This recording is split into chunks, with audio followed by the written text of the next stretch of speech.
Oi, auditório, tudo bem com vocês? Nessa nossa introdução ao direito constitucional, temos uma gama de conteúdo que precisa ser vista. Como o tempo é curto, eu gostaria de utilizar de todas as ferramentas que temos à nossa disposição.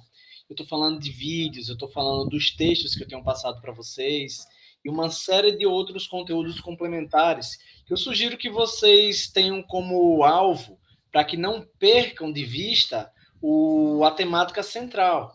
Nós vamos entrar na legislação aplicada a micro e pequenas empresas. Na verdade, já estamos fazendo isso. Afinal, ao discutir o macro, ao discutir o que é o Estado, o conceito de direito constitucional e uma série de questões tangenciais, ou seja, que cercam essa nossa discussão de legislação, entender isso vai fazer você compreender melhor o micro, que é quando a gente for entrar propriamente na discussão do que é empresa, como legalizar, e uma série de outras temáticas que estão mais dentro ainda do nosso curso. Mas aí, como estamos nesse momento de cercar o panorama que tem a ver com esse tema, eu trago essa frase, que diz que a lei é a interpretação que se faz dela em um momento histórico. Logo, a Constituição não é apenas um texto escrito, mas sim uma interpretação que se faz desse texto. E veja, essa discussão ela é muito importante para termos em mente que a lei evolui. A lei não é uma coisa estanque, fixa. Como eu mostrei no vídeo anterior, como eu falei na nossa apostila, vocês precisam compreender que a lei define as regras do jogo.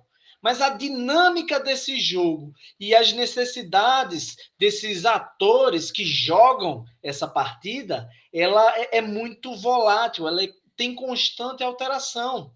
Mas essa constante alteração não pode ser caótica ao ponto de não termos o mínimo de previsibilidade. Em outras palavras, segurança jurídica. Nós tivemos uma série de outras legislações que nos acompanharam historicamente. Hoje, a nossa Constituição, a nossa Carta Magna, ela é, vamos dizer assim, a nossa lei principal, é a lei essencial que dita como devem todas as outras legislações operar. E é importante termos sempre em mente que as nossas leis passaram por evoluções, mas essas evoluções elas partem de princípios, regras que mais ou menos ditam como essas novas evoluções e possíveis alterações acontecem. Uma delas, muito bem idealizada lá pelo século XVIII, diz respeito ao sistema que hoje chamamos de freios e contrapesos, em que temos uma tripartição, ou seja, uma separação em três dos poderes da nossa República, em que, de um lado, teremos o poder executivo, responsável por arrecadar tributos, cobrar impostos e administrar esses recursos para que tenhamos infraestrutura, por exemplo, para que tenhamos mínimos serviços e consigamos conviver mais e melhor. Temos o poder legislativo, que fiscaliza essas ações do poder executivo. Essa fiscalização passa, além desta, pela elaboração das leis. O Poder Executivo, de fato, tem a possibilidade de propor um projeto de lei, mas a competência essencial do Legislativo é apreciar essas leis, criar novas e fiscalizar as práticas do Poder Executivo. Uma exemplificação clara, temos no Legislativo vereadores, deputados e senadores, no Executivo prefeitos, governadores e presidente. É claro que tem autarquias, tem uma empresa pública, tem algumas questões que passam pela intervenção direta do Poder Executivo, mas são minúcias que não cabem tanto nessa nossa disciplina. Eu queria mais que vocês tivessem compreensões generalistas sobre essa temática. E além disso, a gente tem um juiz, né? Essa partida não vai funcionar que preste se não tiver ninguém fiscalizando se essas regras estão sendo adequadamente cumpridas. E essa pessoa que fiscaliza isso, que ajuiza essa partida, ela tem que ser neutra. É exatamente por isso que ela não é eleita ou escolhida pela população. Estamos falando do judiciário, que decide sobre casos da nossa convivência coletiva. Mas esses conceitos eu já trouxe em outro momento na nossa aula. Eu estou mais revisando esta ideia. porque ela é crucial para vocês captarem bem como é que roda a nossa república. República esta que é gestada conforme certas evoluções. E eu trago essa ideia de evolução porque ela faz parte da teoria que discute gestão pública, mas é um tema um pouco ácido. Por quê? Vou já chegar nisso. Inicialmente, na época do Brasil Colônia, café com leite, nós tivemos uma prática de gestão pública mais paternalista, nepotista, obscura, em que o que era público e o que era privado se misturavam entre si, em que você tinha praticamente donos das cidades, em que a coisa pública não era tão bem obedecida e você não tinha regras que proibiam certos agentes públicos de cometerem excessos. Lá por 1930, o Brasil puxou para si a ideia de profissionalismo, impessoalidade, formalidade. Aqui a gente tem uma lógica de um Estado mais burocrata. A gente deve-se essa evolução aos presidentes na época. Nós temos Vargas com inúmeras contribuições nesse quesito, positivando inclusive a nossa CLT, né? Mais ou menos nesse período. Hoje, de 1980 para cá, discute-se uma gestão pública em moldes gerenciais, em que você tem eficiência, eficácia e efetividade como diretriz máxima. Não lembro o que é isso? Volta lá para o S1, viu? Tem uma aula específica sobre isso. Sugiro que vocês não percam ela de mente. O neoliberalismo não é uma regra positivada em nossa Constituição, não está lá no nosso texto, mas na prática, os governos, vamos dizer assim, da década de 90 para cá, todos eles atuaram ações em maior ou menor grau na lógica de uma intervenção estatal um pouco mais reduzida. Essa ideia de um Estado gerencial em que a coisa pública ela é gestada mais ou menos em moldes de competição e cobrança do setor privado, do mercado. E aí, do ponto de vista prático, a gente percebe que esses modelos, os três que eu acabei de apresentar, eles meio que ainda existem e conflitam e convivem entre si. Afinal, a gente tem uma série de problemas com alguns gestores públicos que não conseguem separar bem a coisa pública da privada. Nós temos alguns outros com problemas com servidores públicos que, por vezes, não entendem o conceito de gerencialismo e se focam na burocracia burra e unificada de um Estado voltado a processos. Por outro lado, a gente tem gestores públicos que travestem uma lógica gerencialista, ou seja, colocam uma capa de gerente quando, na verdade, ele só está administrando em nome do privado, esquecendo a gestão pública em um conceito mais amplo, que ela prevê não simplesmente o ato de ganhar dinheiro ou os moldes de competição necessários no mercado. Gestar é uma ação muito complexa, que na área pública tem que ser levado em consideração aspectos do serviço público, da convivência entre pessoas e agentes públicos e público-alvo, vamos dizer assim. Eu sei que eu falei muito público, público, público, mas essa cacofonia é proposital, para que fique claro a temática que estamos discutindo. Em meio a esse caldeirão teórico, em que você tem os três modelos que eu falei convivendo entre si, o que é que a gente faz? A gente administra.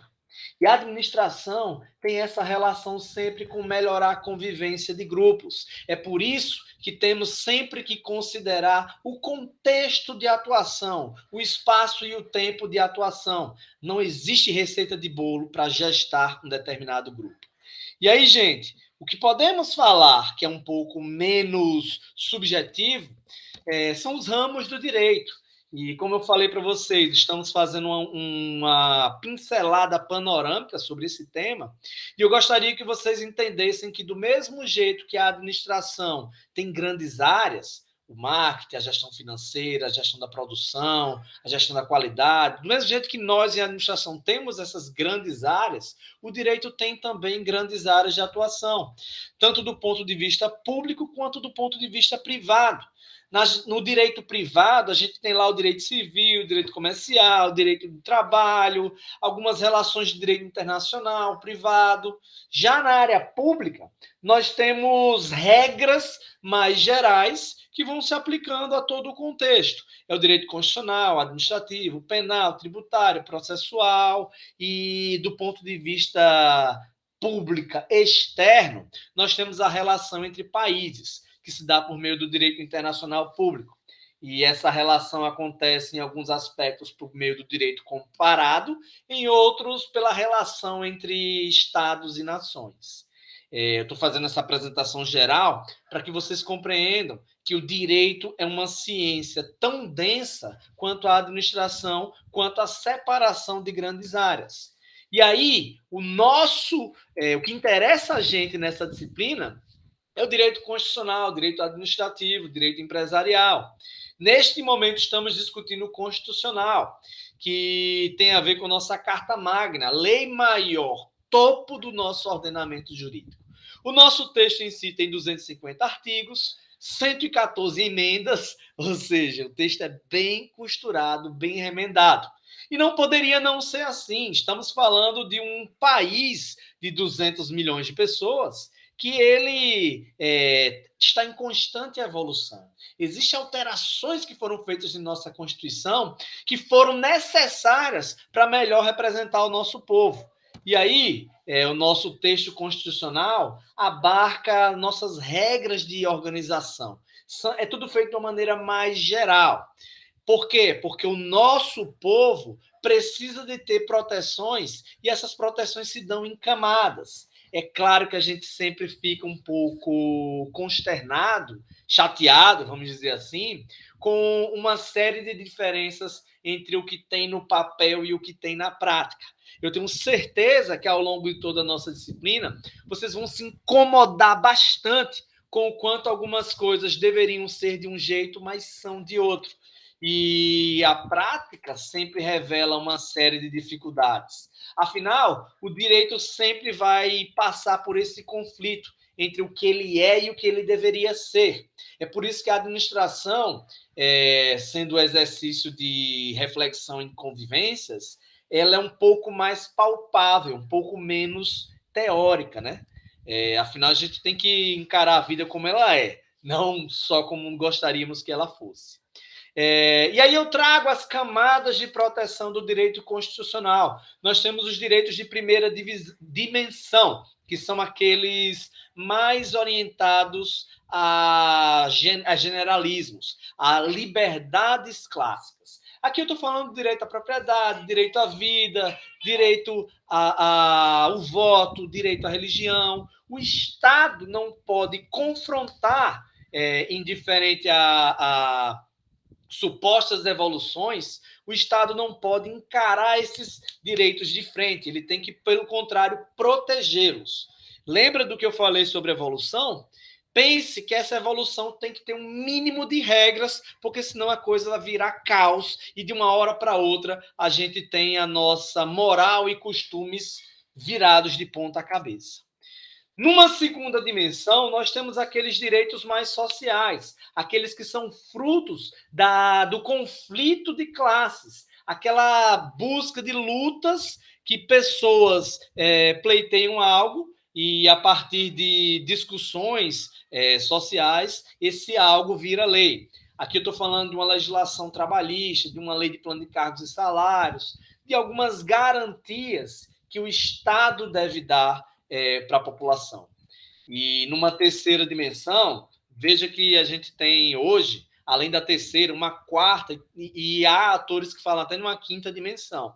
Mas eu só vou até a terceira para ilustrar a reflexão de que a gente parte do que é mais precioso em uma primeira dimensão e o Estado tem que proteger, não pode de maneira nenhuma ir contra, até hoje a terceira dimensão, que tem uma relação mais subjetiva com a solidariedade, a fraternidade e aqueles direitos mais coletivos, aqueles direitos que passam por uma contestação um pouco maior, porque tem relação com subgrupos, tem relação com coisas que são mais específicas e caras a um determinado segmento e talvez nem tanto a outro. Gente, o Douglas Adams é um autor que não é de administração, ele é de literatura, mas ele faz uma reflexão sobre a evolução civilizatória que eu não consegui não trazer para vocês. Ele diz que a história das civilizações passa por 3 momentos. O primeiro deles, as pessoas pensam como é que elas vão comer. E aí, a partir de uma evolução em que há um maior nível de subjetividade, elas começam a filosofar sobre por que comem. Até chegar num nível de sofisticação em que elas escolhem o que vão comer e ficam na coisa de aonde vamos almoçar. Isso é curioso e talvez soe como uma piada de mau gosto para aquelas pessoas que até hoje não têm onde se alimentar. E esse contraponto que talvez você esteja fazendo nessa metáfora que eu estou trazendo do Douglas Adams tem a ver justamente com uma demonstração da complexidade da nossa sociedade. Porque temos pessoas que estão discutindo viagem espacial, enquanto outras não estão conseguindo nem tomar o café da manhã.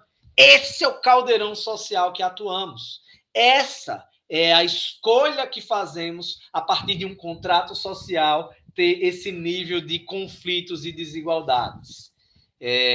Por fim, pessoal, eu queria encerrar essa parte da nossa discussão pedindo para que vocês reflitam com base em sua experiência como cidadão e sua vivência como estudante do curso técnico em administração, eu queria que vocês dessem uma lida nesses artigos constitucionais. Eu estou passando a tarefa no Google Sala de Aula e gostaria que vocês lessem esses artigos da nossa Constituição e refletissem sobre sua experiência como cidadão da nossa República e sua percepção como administrador sobre isso. E aí você vai me escrever lá, mais ou menos em uma lauda, 20 linhas, qual é a maior dificuldade administrativa de fazer com que esse planejamento sugerido em nossa legislação se cumpra. E eu gostaria muito de conhecer a análise subjetiva que vocês têm desse assunto. Os nossos 3 primeiros artigos da Constituição são lindos, o problema é a prática, né? Mas, como eu já disse, a gente tem que cada vez mais analisar o mundo como ele é e não como simplesmente gostaríamos que ele fosse. Por hoje é só, pessoal. Leia a apostila, assista esse vídeo, assiste o anterior, você que está aqui espero que já tenha visto o anterior, e aí a gente vai conversando. Pode colocar dúvidas e estou às ordens, viu? Valeu! Obrigado!